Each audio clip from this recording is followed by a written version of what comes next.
Hi guys, welcome to our channel Telugu audio stories with మైత్రి.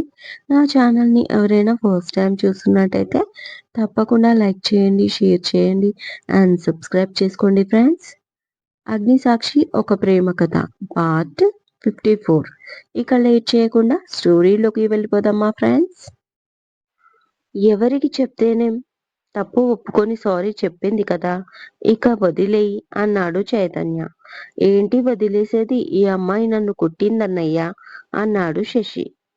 చైతన్య వెనక్కి తిరిగి shocking గా అవునా సరియు అని అడిగాడు. సరయునా, ఇదేం పేరబ్బా అనుకున్నాడు శశి మనసులో. జరిగిందంతా వివరంగా చైతన్యకు చెప్పి రెండు చెవులు పట్టుకొని ఐఎమ్ రియల్లీ సారీ సార్ అంది సరయు చాలా గిల్టీగా, క్రయింగ్ ఫేస్. తననలా చూసేసరికి ఇద్దరన్నదమ్ములకి నవ్వొచ్చేసి హ్యాపీగా నవ్వేశారు. ఇట్స్ ఓకే సరయు, నువ్వంత ఫీల్ అవ్వాల్సిన అవసరం ఏమీ లేదు అంటూ లోపలికి వెళ్ళి వేద గుర్తుకొచ్చి పైకి వెళ్ళిపోయాడు చైతన్య. శశి కోపంగా ఒక లుక్కు విస్తాడు సరయుకి. సరయు ఒకవైపు తనకి సారీ చెప్పలేదని కోపం శశికి. సరయు మాత్రం పట్టించుకోలేదు చైతన్యకి సారీ చెప్పాను కదా అని. డోర్ ఓపెన్ చేయగానే భయంతో ఒక చోట కూర్చున్న వేద పైకి లేచి వచ్చి చైతన్యను గట్టిగా హత్తుకుంది. తను పూర్తిగా చెమటతో తడిసిపోయింది. తన ఫేస్ లో భయం క్లియర్ గా కనిపిస్తుంది. తనను అలా చూసేసరికి చైతన్య బయటికి తీసుకొచ్చి కూర్చోబెట్టి మేడ్ వాటర్ అని గట్టిగా అరిచాడు.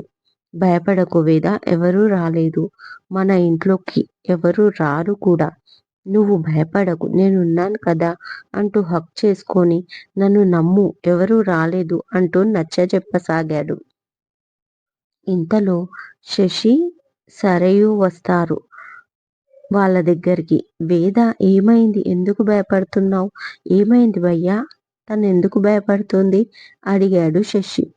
కింద మీ సౌండ్స్ విని ఎవరైనా లోపలికి వచ్చారేమో అనుకున్నాను, అందుకే తన సేఫ్టీ కోసం రూమ్ లో పెట్టి లాక్ చేశాను, దాంతో ఏం జరిగిందో అని చాలా భయపడిపోయింది అన్నాడు చైతన్య.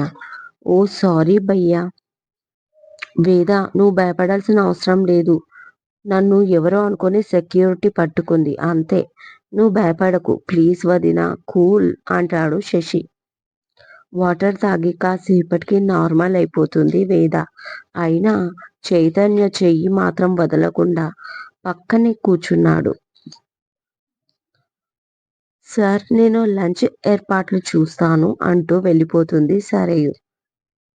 వెనక నుంచి తనని చూస్తూ పెద్ద ఫరాఖాన్లా ఉంది అనుకుంటాడు శశి.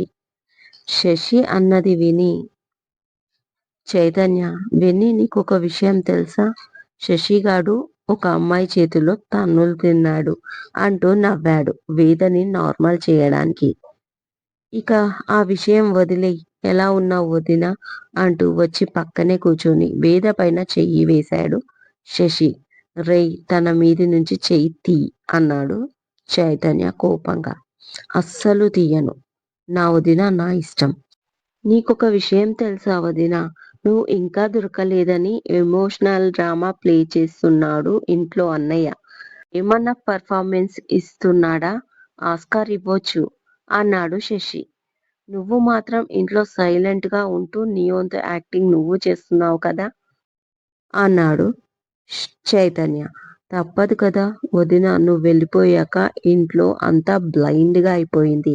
అన్నయ్య నవ్వడమే మర్చిపోయాడు. ఏదో నమ్మకం ఎప్పటికైనా నిన్ను కలుస్తాడని, అందుకే తన మైండ్ డైవర్ట్ చేసుకోవడానికి వర్క్ లో పడిపోయేవాడు.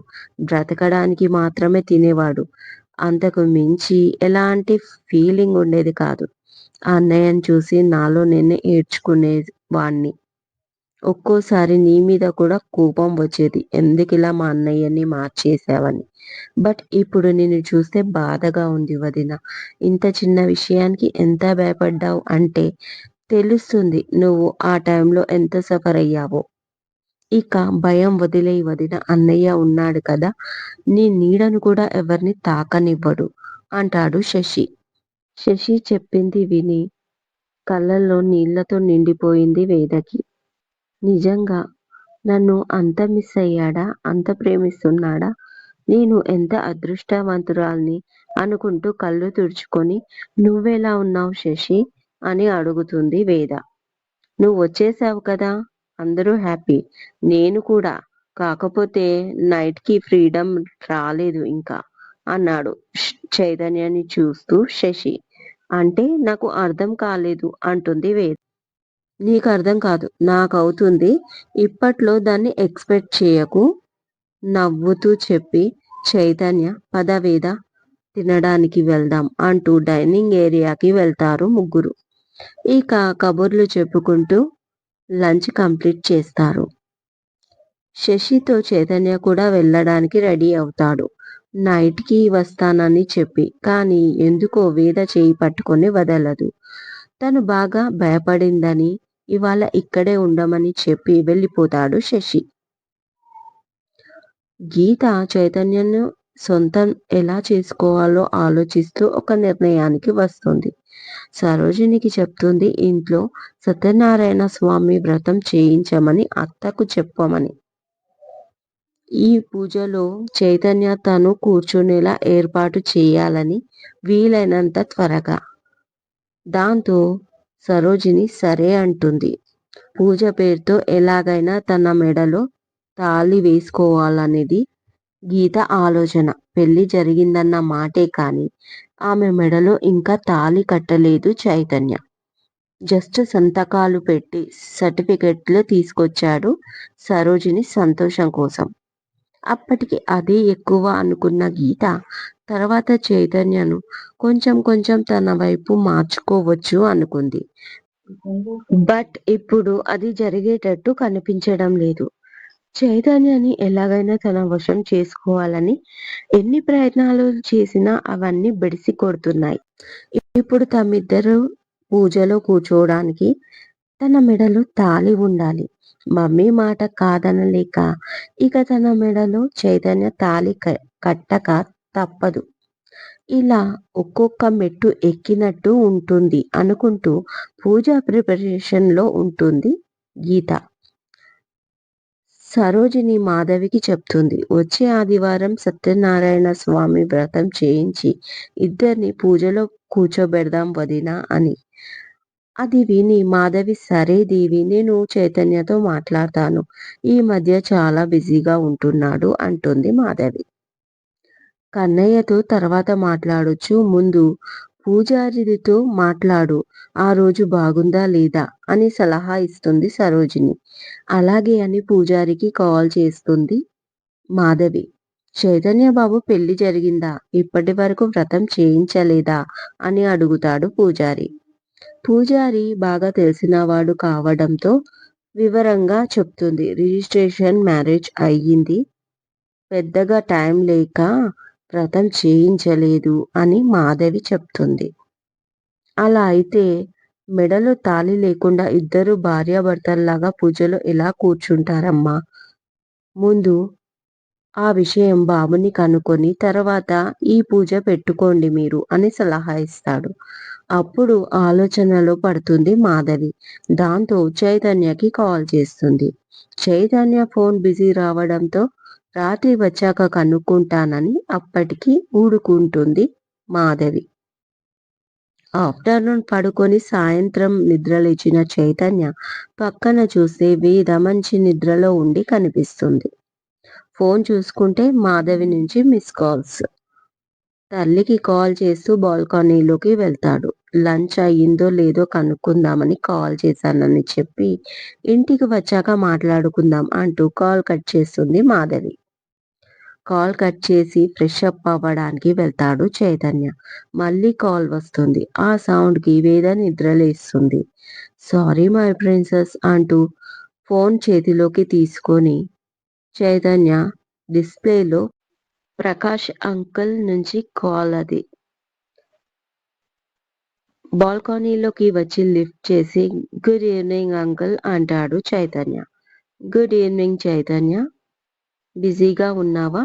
డైరెక్ట్‌గా అడుగుతాడు ప్రకాష్. No uncle. ఇప్పుడు మిమ్మల్ని కలుద్దామనుకున్నాను. నేను కాల్ చేసేలోగా మీరే చేశారు అన్నాడు. Good good. అదే మన ప్లాన్ బ్రహ్మాండంగా వర్కౌట్ అయ్యింది. హోమ్ మినిస్టర్ నుంచి కాల్. నీతో మీటింగ్ అరేంజ్ చెయ్యమని అన్నాడు ప్రకాష్. అవునా uncle, great news.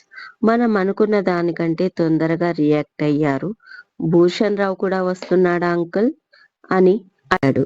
Of course darling, అతను రాకుండా ఎలా, ఎలక్షన్ టైం కదా, అందుకే తొందరగా రియాక్ట్ అయ్యాడు. బట్ భవిష్యత్తులో మరొకసారి ఇలాంటివి చెయ్యకుండా బుద్ధి చెప్పాలి అతనికి. మనకు సహాయపడుతున్నాడు కదా అని వదిలేస్తే వాడికి తర్వాత పవర్ వస్తుంది, ఇక చెలరేగిపోతాడు. బహుశా కాంప్రమైజింగ్ సెట్టింగ్ కి ఈ మీటింగ్ ఉండొచ్చు. నువ్వు మాత్రం వెనక్కి తగ్గకు ఎట్టి పరిస్థితుల్లో అన్నాడు ప్రకాష్. 100% అంకుల్. వాడి వేలితో వాడి కన్నె పొడిపిస్తా. వాడిని పూర్తిగా వాడుకొని ఈ కుట్రకు పాల్పడిన వ్యక్తి నోటి నుంచి నిజాలు రాబడతాను. అరేంజ్ చేయండి మీటింగ్.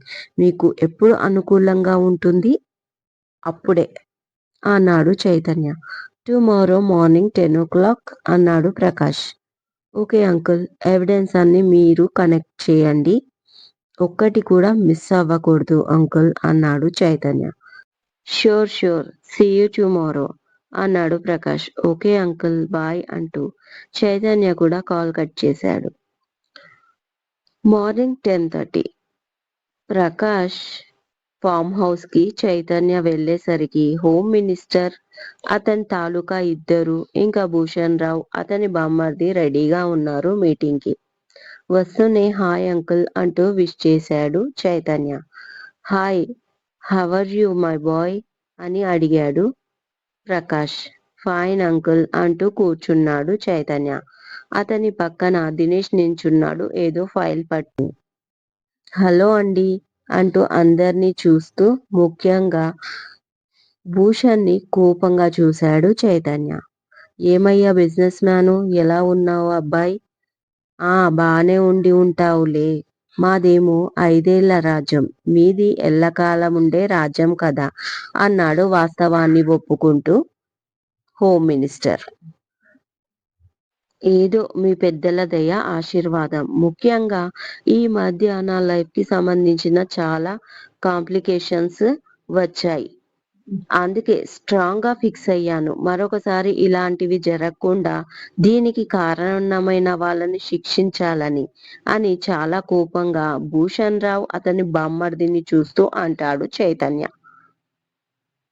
ఇక వెంటనే, సో అంకుల్, నన్ను ఇక్కడికి ఎందుకు పిలిచారో తెలుసుకోవచ్చా?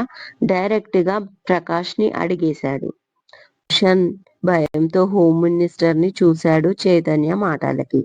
ఉండవయ్యా ఉడుకు రక్తం, నువ్వొకటి, అసలే ఏం జరిగిందో తెలుసుకోకుండా అన్నాడు మినిస్టర్.